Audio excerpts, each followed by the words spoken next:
কিস্তিওয়ালা মাউয়ার পো কিস্তির টাহা গুলান উড়াইয়া কসমাস করিয়া খাইছাও মুরগি পোলাও এডা ওডা কিস্তির টাহাডা কি তোমার বাবার?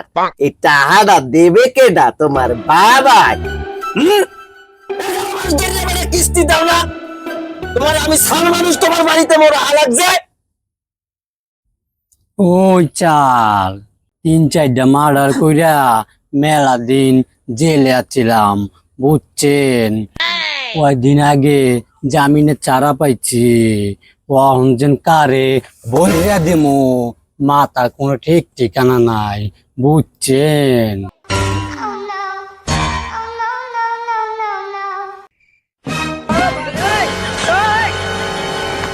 হ্যালো হ্যালো, এইখানে মনে হয় নেটওয়ার্কের সমস্যা। হ্যালো হ্যালো,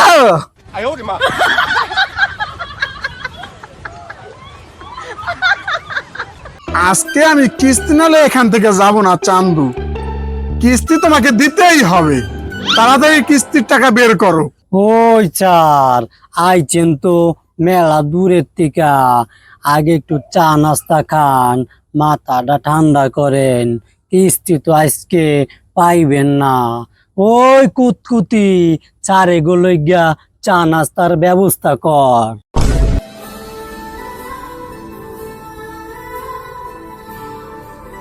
পড়ে না চোখের পলক, কি তোমার রূপের ঝলক, দোহাই লাগে মুক্তি তোমার, একটু আঁচলে ঢাকো। আমি জ্ঞান হারাবো, মরে যাব।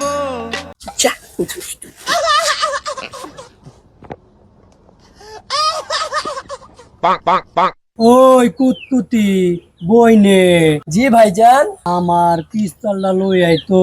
জি ভাইজান, আনতেছি। জম পড়া রইছে তো। এই শালায় তো নয়া আমার স্যার এখন ভাগছে, আজকে এই শালার এখানে ফাঁসাইতে হইব। মরণ যেমনিও কিন্তু ভাগতে হইব। শুনছি জান বাঁচান না ফরজ। এই শাওন সাহেব, জি স্যার। জি স্যার। আজকে তো আপনার প্রথম দিন তাই না? জি স্যার। আজকে আপনার ট্রেনিং। জি। তা এই কিস্তিটা আপনি উঠে আসেন, এটা আপনার ট্রেনিং বুঝছেন। জি। আমি যে 2 বাড়ির পরে আর একটা কিস্তি আছে, স্যারে মনে হয় ওখানে গেছে বুঝছেন। জি। তা আমিও ওখানে যাই, স্যারে নিয়ে একসাথে আসতেছি। কিস্তি কিন্তু এটা উঠে নিয়ে আসেন, জি স্যার, ঠিক জি, আছে? জি। না উঠে বুঝে আসেন। জি স্যার। তা আমি গেলাম, আপনি থাকেন না? জি। আমি গেলাম শাওন সাহেব। স্যার একটা আসলে একটা কথা, সমস্যা না, আপনি থাকেন শাওন সাহেব। স্যার একটু